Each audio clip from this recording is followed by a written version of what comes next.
If you pledged to my Kickstarter, you had a chance to ask me a question about the making of my debut album, Decca. This is so shiny. This question comes from Grant P. I'm curious about the choice of Agaric, I had to look that word up, photography theme. Super striking, inspired by Björk's most recent record, Fossora. It was primarily inspired by a single piece of artwork that I found. I can't find the artist's name. I was just so enamored with how beautifully they depicted death. And not just death, but becoming the earth again. But yeah, I just had this image of somehow decomposing into the earth, but having it look not gruesome, instead feeling some sort of sense of comfort and like oneness from it. Can you believe the eyelashes though? That is just so brilliant. Dead baby breath flowers as eyelashes. As for the agaric, which means mushroom related slant, mushrooms are, like, to me, a symbol of decay. You know, they only grow on decaying matter. So it just made sense. And I actually, in some of the other images, have a mushroom prosthetic that's growing out of my body. And that was extremely exciting for me. Actually, it would have matched this outfit perfectly. Robert asks, when can you take my money for the follow-up album? I'm hoping to start working on my next album this fall. I don't know if I will do a Kickstarter or simply it will be something that you can pre-order. James asks, do you tend to develop melody or lyrics first? Almost always it was a melody because I have really never written lyrics before. So I don't think in lyrics. But there was one exception. Come to Bed. I wrote that line. What are the things that you'll wish you had done on your deathbed? And with the melody complete all at the same time. Jayandna asks probably the best question in the entire universe. How do you determine when a track is finished and what decides if the track deserves a remixed version? I don't know what makes a track finished because I think in some ways it doesn't ever completely feel done. You just have to walk away at some point. But having said that, there's certainly a difference between like this track has been, it's in its state, it's done enough. Like, you know, you could play it for someone and they would think it's finished, even though you know it's not because you want to add this and you want to change that.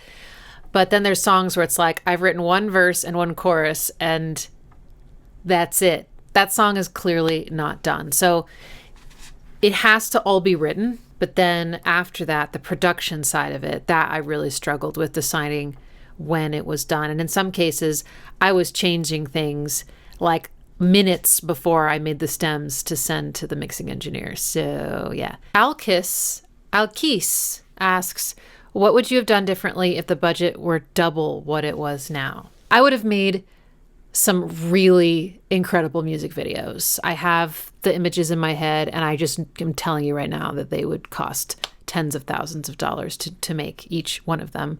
I think I would have hired a string quartet and arranged a whole string version of everything and released that, and probably put some money into like a couple really, really great live shows locally. I think one of my issues is that it's always been an issue of mine, is that I am so deeply uncomfortable with doing something that I think is mediocre. That's great in some ways, but it's really held me back from actually doing things. I, in some ways, would rather not do something than to do it poorly or even just okay. Another question from Alkis. How much did the mixing process make you go back to changing previous production choices? After going through this process with the professional mixing engineer, I learned so much about arranging. I learned a lot about how layering can hurt a mix. I learned a lot about how less is more. I learned a lot about reverb. By the time all of these concepts sunk in, it was way too late to go back and make changes to the production because the mixing engineer had my stems. So it was the production was done, and then it goes to mixing, and there's really no going back, which was good. Very, very good for someone like me who just will keep tweaking until the end of time. Here lies Ixie in a pile of leaves and mushrooms. She died of tweaking. Alexander asks, how does it feel to listen to your own album? Whoa. It feels good. There are, of course, in every song, a couple little moments that forever I will go like, oh, I wish I could fix that. It's okay, though. I've learned to accept that I will feel that way. I can definitely hear what I would have done differently if I had known now what I knew then. But instead of weaponizing that, I have been fairly successful in just looking at this as a record of me, like what I knew then and who I was then. And so far, I'm still listening with kind ears. Sometimes I cry because, for that particular song and that particular moment, I was able to express, let's just face it, the pain, a very specific feeling, and source. And it still triggers that in me, and I get overwhelmed. And if I can make myself feel that with my own music, I know that I've done what I wanted to do with it. I know that I've hit something.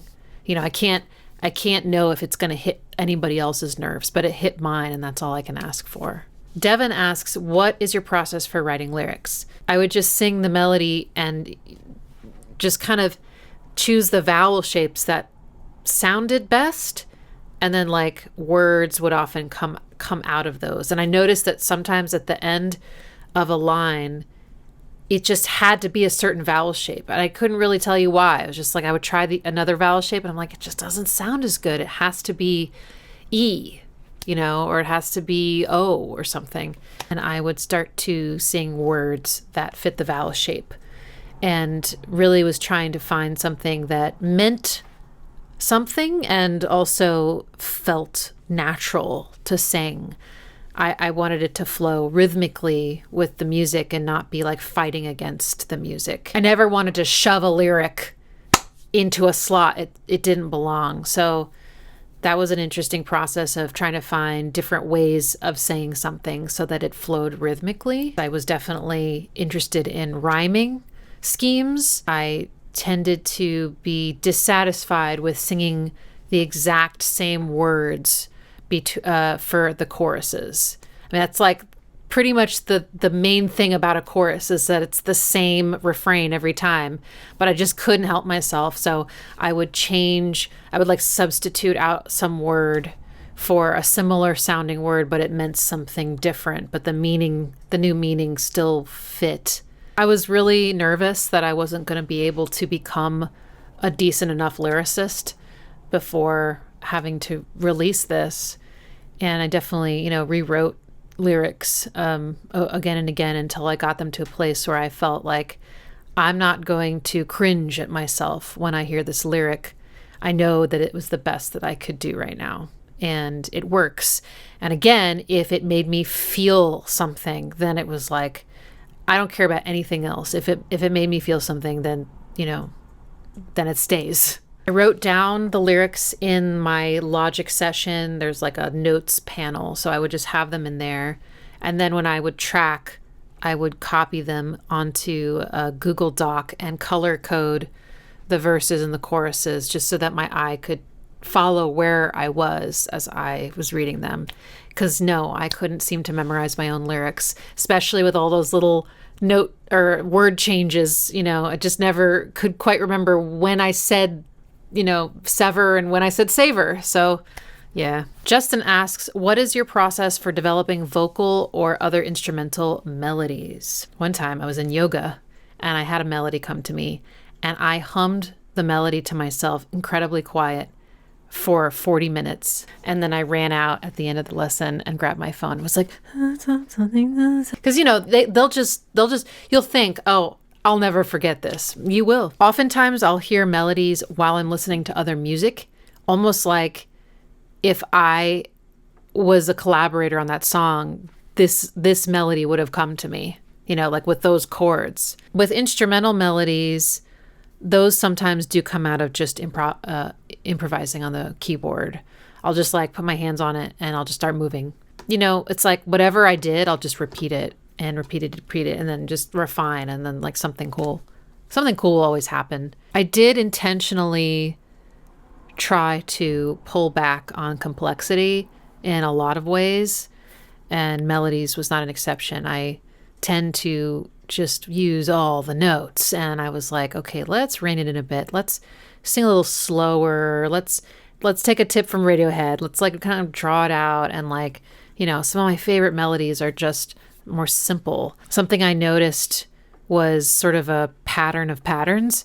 So there's a repetition pattern in melodies often. You take a segment of the melody and then you repeat it again, and then maybe you repeat it again, and then maybe you like do something different the last time, or maybe you repeat these notes and then finish it differently each time, or there's a lot of repetition in good melodies.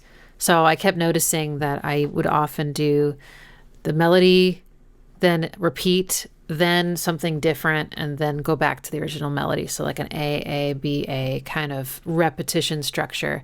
So there were times where I was like, okay, you've done that on every single song because it works. It's great. But let's like let's try something else. Analyzing your own music it's a fine line, right? Like if you get too intellectual about your own creative process, then I think it can really hijack the creative process. But I couldn't help but notice these patterns in my own writing while I was writing. So I tried to just use that knowledge for good to guide myself into other corners of techniques and things that I might not naturally do, just to push myself. When I write a melody, I almost always hear the bass line at the same time, and not like some cool riff, like I've written an entire like cool bass line, but just the context of the melody, like what is happening underneath the melody.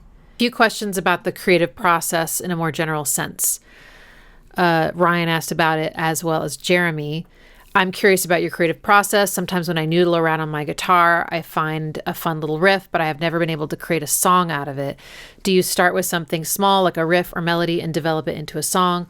Or is it more holistic and much of the song pops into being, or a bit of both? In this case, since I was writing songs with vocals and lyrics, I just naturally fell into the verse chorus kind of structure. So that I think is very helpful. I think song structures are very helpful. And I don't think it has to be a singer-songwritery or pop structure. It could, you can look at the song structure of a Nine Inch Nails song or a Radiohead song, or even an electronic music piece, which, definitely doesn't have a verse and a chorus, but it develops and it keeps you interested. It might not even have more than one idea that's just sort of evolving, but it has a structure. So taking these almost like templates and noticing how many times do they do this before they move on to the next thing. And it gives form to the clay that you've got. You just have this pile of clay, and, instead of having to come up with something completely novel, like reinventing songs, in my case, if I wrote something, I was like, that sounds like a chorus. That has that feeling of like, this is the part that everyone's going to look forward to. This is the part that gets stuck in my head all day. And it just has the gravitas of a chorus. It's going to keep coming back. I just know it. And so then my desire would be to, okay, what's the verse? What's the verse that goes with it? So, maybe playing the same chords. There's one exception, like a fire, it changes key or something for each section. It's like a different thing going on.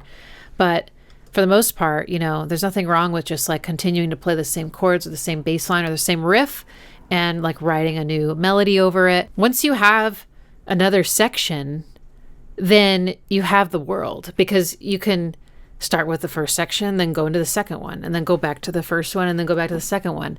And to keep it interesting, you can make small changes to the repetitions of these sections. But I mean, really, that's That's all you need. I think in some ways instrumentals are harder to finish because unless you have a verse and a chorus, which you can in an instrumental, it's, it doesn't necessarily reflect like the technical definition of a verse and a chorus in terms of like, the verse is where you're like telling the story, so to speak, the words are changing, and then the chorus is the refrain, but it's musically, it's like that, right? You kind of have the section that everyone's waiting for, and then you have the supporting section, right? The song starts there, and then you get to and then it goes back to and then it's back to and there's an intro and an outro, right? It's so much easier to make a song with that structure, but I think it's harder otherwise. What composition was the hardest for you to feel that it was complete? Composition-wise, Like a Fire. I rewrote the verse 3 times. And it's only in the dark, and it's only in my heart's out pacing. On the inside, on the inside, on the inside, on the inside, on the inside. Reasons like rocks on the bottom. You probably don't even holding my peace like a hostage. The pre-chorus and the chorus, I knew from the beginning, and they never changed, but I just could not find the right thing for that verse, and I'm still not 100% sure about it, but it's out, so now it's done. But I knew they weren't right because I couldn't get the lyrics finished. Like, it just wasn't happening. I think sometimes you have to push through, but sometimes you have to, you have to give up on certain things. Like, sometimes it's just, or put it aside at least. Like, this is not working. I'm like banging my head against this wall, and I'm just injuring myself. I'm getting brain damage, and nothing is progressing. So like, why keep forcing this if it's just not happening right now? Chris asks, this album has some beautiful synth and percussion sounds. All of the sounds and timbres are highly varied, yet have a great sense of cohesion. Was this challenging? What was your process for choosing which sounds to go with and which to avoid? Definitely no rototoms. As for cohesion, I actually was a little bit worried about that. I was like, I don't know if this is going to sound like an album. Everyone's saying it sounds cohesive, so I believe you, but I'm still not convinced. On a more nerdy note, though, I did use the Alchemy synth in Logic almost exclusively for everything synth related. Rachel asks, which plugins or VSTs did you use, and what special sauce did each of them bring? So Alchemy synth, I just think, has really beautiful layered sounds, and I am not above using presets. Sorry to burst your bubble, but I will browse and browse until I find something that is close to what I'm looking for, and then I will tweak.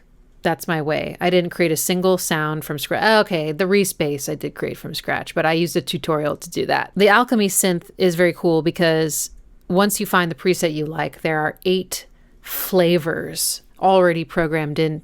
So like 8 sub presets essentially with different vibes, and the way they describe them is very intuitive.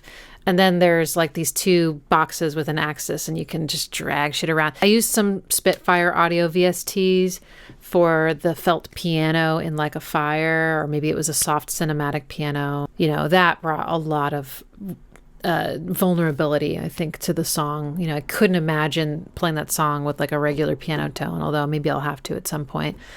And then also used some of their the Albion Solstice strings in Come to Bed. I used taiko drum samples in Your God, as well as a metal hammer. Oh, also the Charlie Clouser hammers plugin through Spitfire, or VST, where he recorded all of his instruments in like a metal room at his house or something. And I used some of his more delicate samples to create the kind of percolating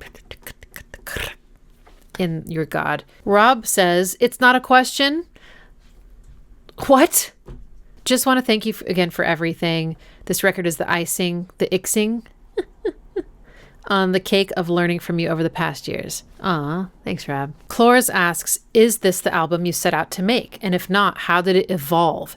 And what learnings would you like to have gifted to past Ixie at the start of the process? When I thought about making an album, I did not expect it to be anything like this. I expected it to be an instrumental album of like maybe soundtracky sounding music. It just so happened that analyzing all the music on my channel for the past, few years had gotten like, pop, not jazz, not classical, I should say, like songs with vocals and lyrics just in my head. So that's just what started to come out. And I could have shut it down. I could have turned off the faucet and been like, what the hell is this? But I was like, you know what? I actually don't know what I want to do musically. So why don't we just see where this goes? And then, I decided it would be a really good like growth experience to sing and try to express myself with words instead of just doing what I've always done. What would I tell past Ixie? I might have told her like, can you start with an EP? I'm not like my album is very long, it's definitely on the shorter side, but still. I would also have told past Ixie that once you add vocals to the mix, the instrumentation is the supporting role. It's in the back seat.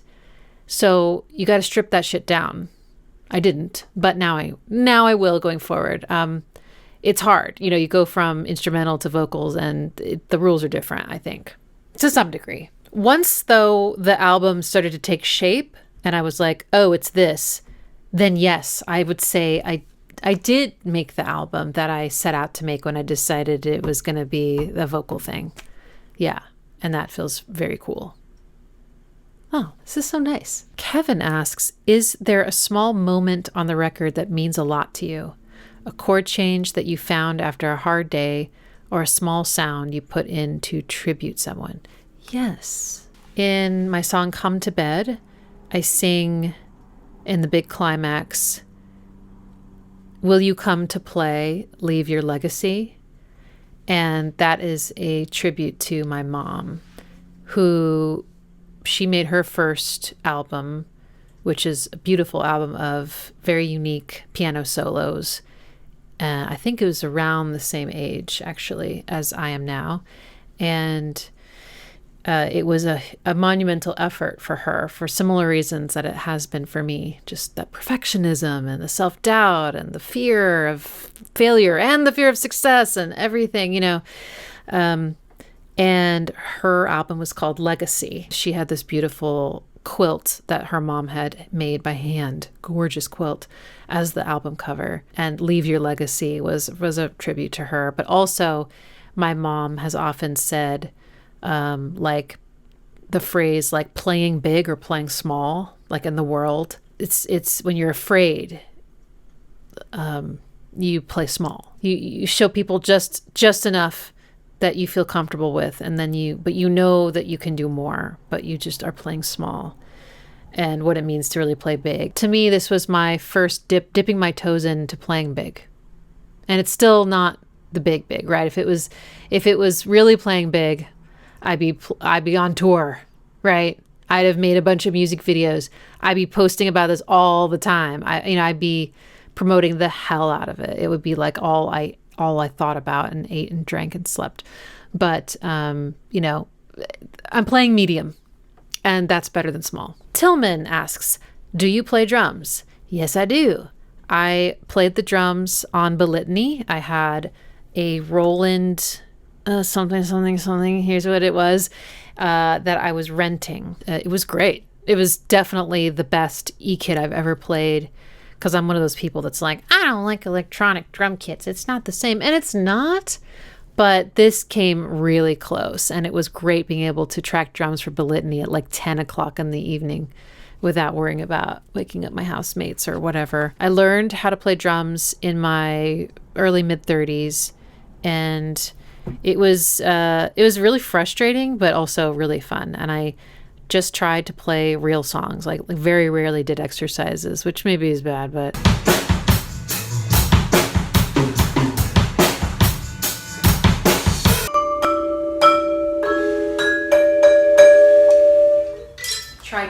official interval of Nine Inch Nails. And I took lessons with Cameron Carbone. I'm half apologizing because it's fun. I also want you to have a productive lesson. That was cool what you did. This is kind of a question. It came from my Kickstarter survey where I asked, is there anything else you wanted to add on to your rewards before I fulfill them? And B. Keith said, maybe a JPEG of your cover art and album liner. What do you think? Should I do that? Roberto asks, could you please talk a bit about your writing process? Do lyrics or music come first, or do you integrate them from the start, perhaps where the notes are shared out between the vocals and instrumentation? If I think about Come to Bed and Calling Me Back In and Your God, those all started with vocals. Like I had melody ideas that had the bass line attached, and then I would play the bass line on the piano and then like sing it over, and then pretty much right away I would just start to produce the song. And I'd record scratch vocals, I would get a bass line going, I would play some chords, and I would just kind of pick the sounds that I heard in my head, like Come to Bed. I was like, I hear this kind of pulsating synth, and I hear maybe some strings, and kind of like a Burn the Witch meets Bells in Santa Fe kind of thing. But I also know that I forgot what I was going to say. So often I wasn't like humming the melodies that the instruments played. So that it was pretty clear to me, like what was the melody that I would sing and what was going to be maybe a line or a chord or something in the instrumentation. In the case of Belitany and Meant to and Like a Fire, those started with the instrumentation. I wrote the piano part for Like a Fire, and then I started layering vocals on top of that. And maybe that's why it took me so long to find the right vocal melody for that verse, is because it was not the first thing that came to me. And for the other ones, Belitany basically was an instrumental that I wrote on my friend Sam's Nord. Jeff asks, which songwriters inspire you to create, and what do you admire most about their craft? Well, there's this obscure artist called Trent Reznor, and he's very inspirational to me. Definitely has completely broadened my harmonic palette and shown me that there's all these colors that I was ignoring that have so much power. What I admire most about him is how he can make something so engaging with so little. These incredibly simple, sparse arrangements that just create a full emotional picture for me. Tom York is another one. I really love Tom York's melodies.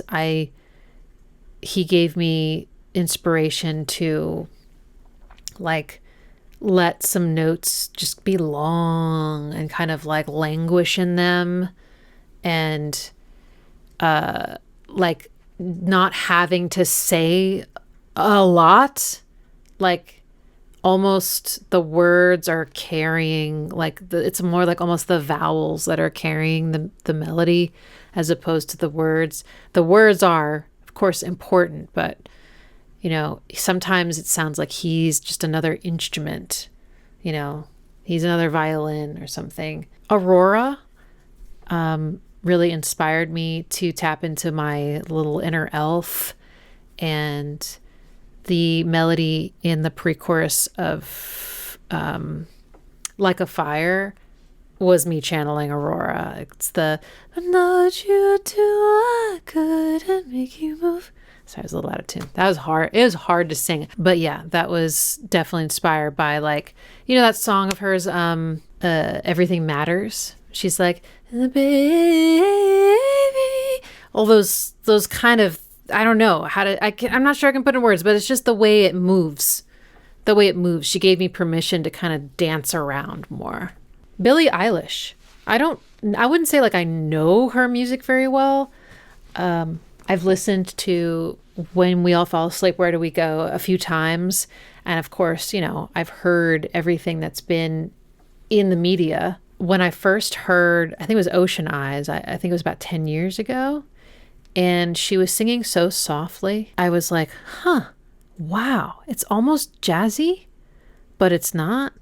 And it just really impressed upon me that you could invoke a lot with a very soft tone. And I didn't like my voice at all. Like, I really didn't like anything about my voice. Pentatonics, which is an a cappella group, they did a cover of When the Party's Over. And I decided to sing an a cappella version. It's actually on my Instagram, of that song. And it's so soft. And I sang it and said, you know what? I did not sound bad. I could maybe like my voice if I sang like this. So that was my gateway into singing at all, like in front of people, really. I mean, I've sung in choirs, but that wasn't like a creative process. That was like, I'm in a choir. I'm going to sing the notes, I'm going to blend, and, like a very, very different kind of singing, I think. When I wrote Come to Bed, what are the things that you wish you had done on your deathbed? I was like, that's got to be something I just stole from Billie Eilish. Like, it has to be. Luckily it wasn't, because it's a good line, and I would have been sad to give that up. There's a bunch of artists that have experimented with vocals being pitched down, usually female vocals, but yeah, Billie Eilish is one, like in Bury a Friend. Oh my God, I love that song. And I'm blanking on the others. I'll put them here if I remember them while I'm editing. But yeah, all those artists, every time I've heard the pitch down vocals, I've just been like, I got to do that someday. And I started writing Your God, and I was like, this is the one. This is the one, right? This is this like kind of inhuman being, it's like human but not human, and then it's gonna be perfect. And I really love how it turned out. I could go on. There's a lot of artists, and I find that I will like hook into like one specific thing they did in one song and just become obsessed with that, and then be like, I want to do that, So if I were to list all those all out, we'd be here for 50 hours. Josh asks, did you develop any new studio tricks or fondness for a particular piece of gear during production?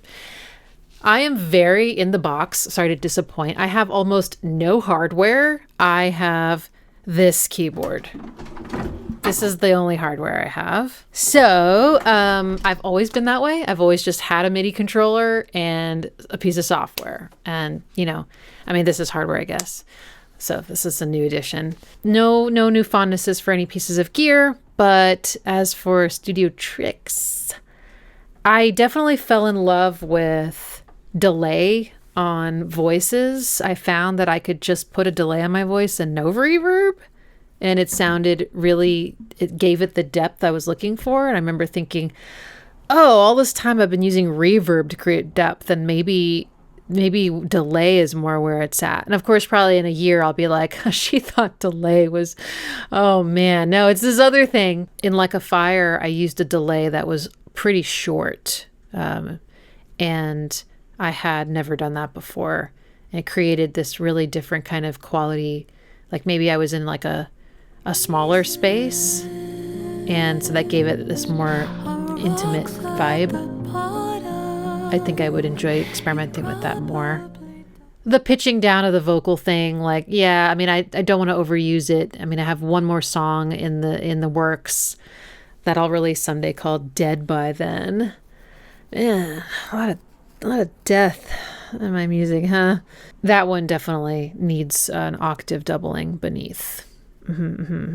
While I was making the album, I listened to Kate Bush's Hounds of Love, and there's that Waking the Witch song where she sounds like an actual, I don't know, like a monster that look, and I was just like, so I just want to play more with making my female voice sound really messed up. I want to, I played around with the formant shift a lot. So I would, like in Your God only, this is the only song I did it, but I would sing a line and then I would change the formant to bigger but stay the same shape. I'm sorry, the same pitch.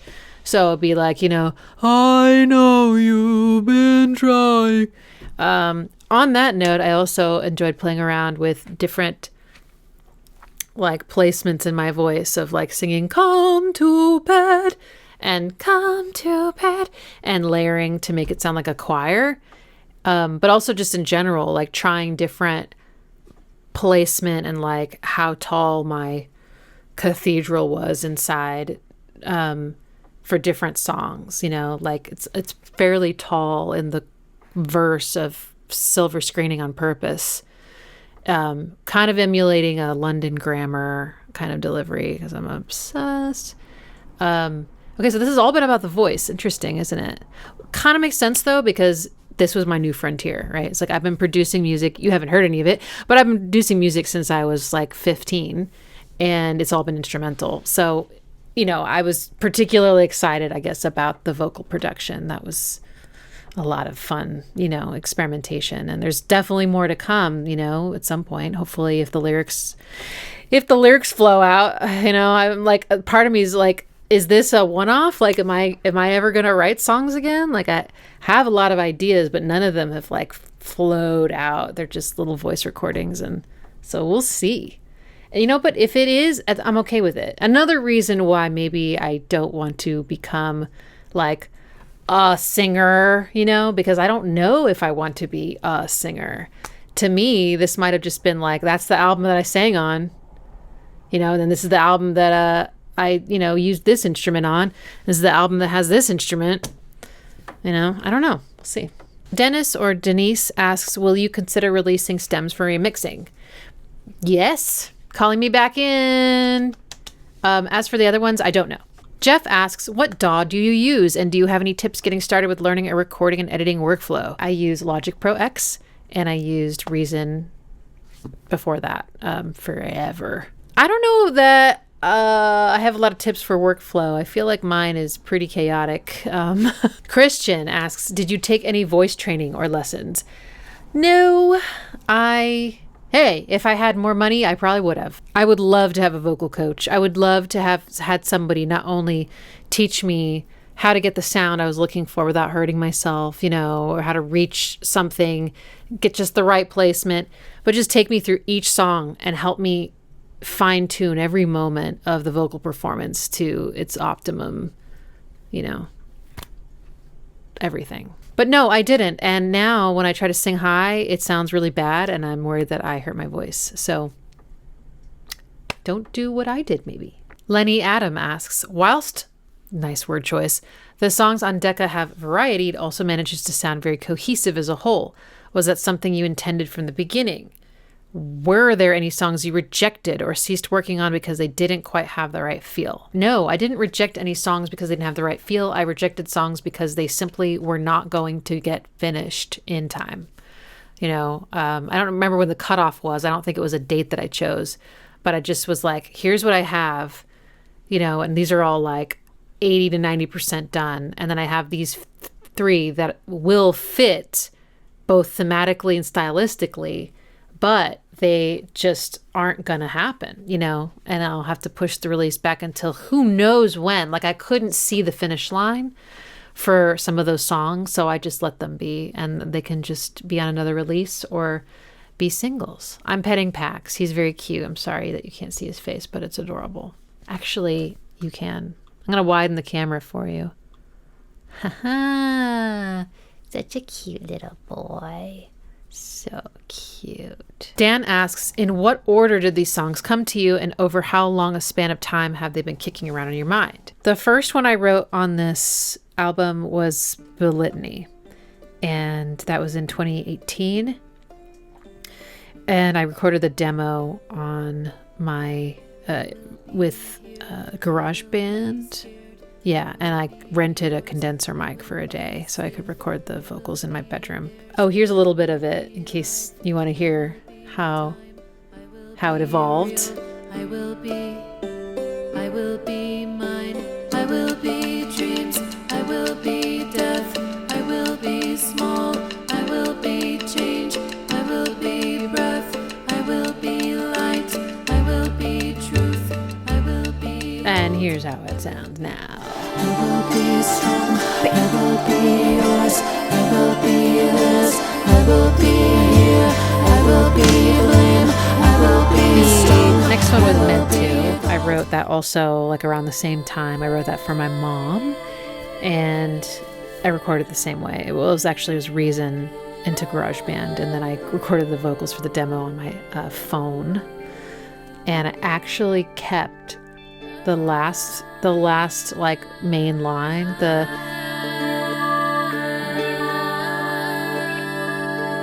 that's still the original recording from my phone, because I just could never do it the same way again, and I was like, that's it.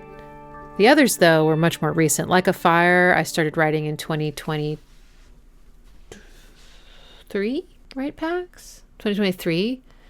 And same with Big Womb and Finally. Those were all started in 2023. Calling Me Back In was the late spring of 2024. I'm trying to remember. I know Silver Screening was the last one I wrote. I wrote Silver Screening in August 2024. And Your God and Come to Bed must have been the spring or summer. Oh no, maybe it was the winter into the summer of 2024. But I can't remember exactly the order of the. Actually, future Ixie, yes. Will you please look up the dates of the initial recordings of all these songs?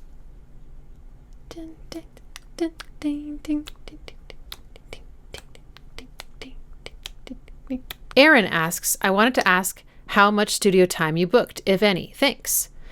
None. I did it all right here. Right here.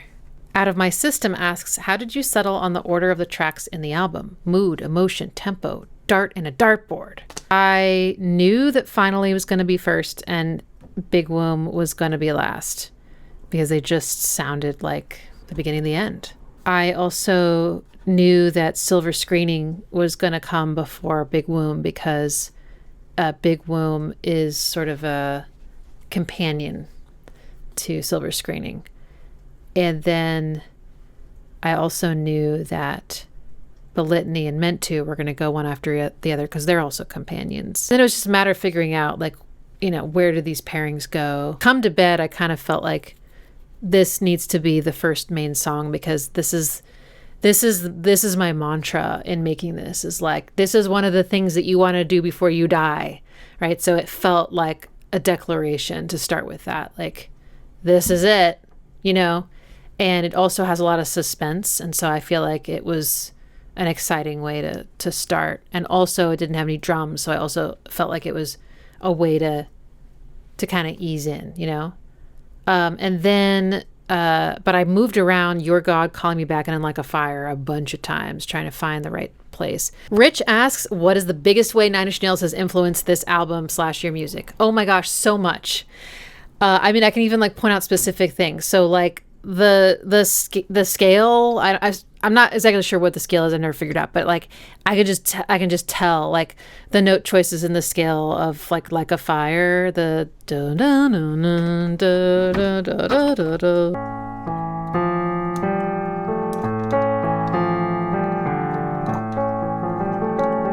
The whole chorus of that song, hey baby boy, the pulsing, which I think is in this with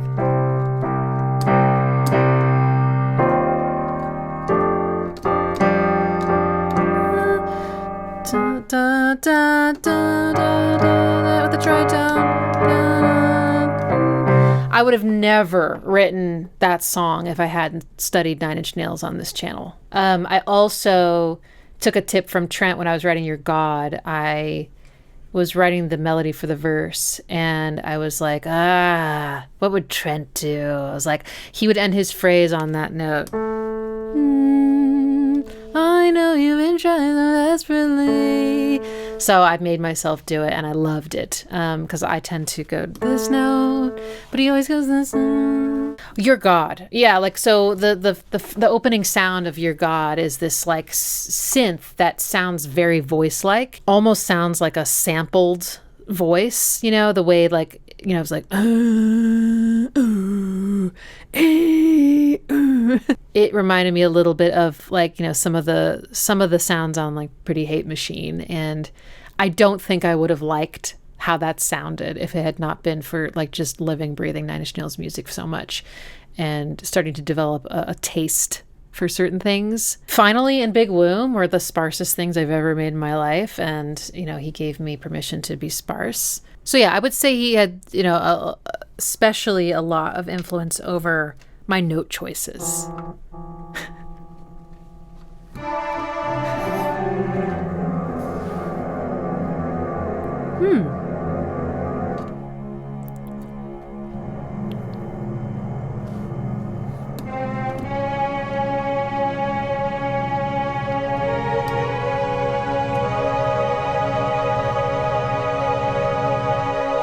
All right. Thank you so much for your questions. These were fantastic and very thought-provoking, and I will keep you posted on what's next. Oh my Lord!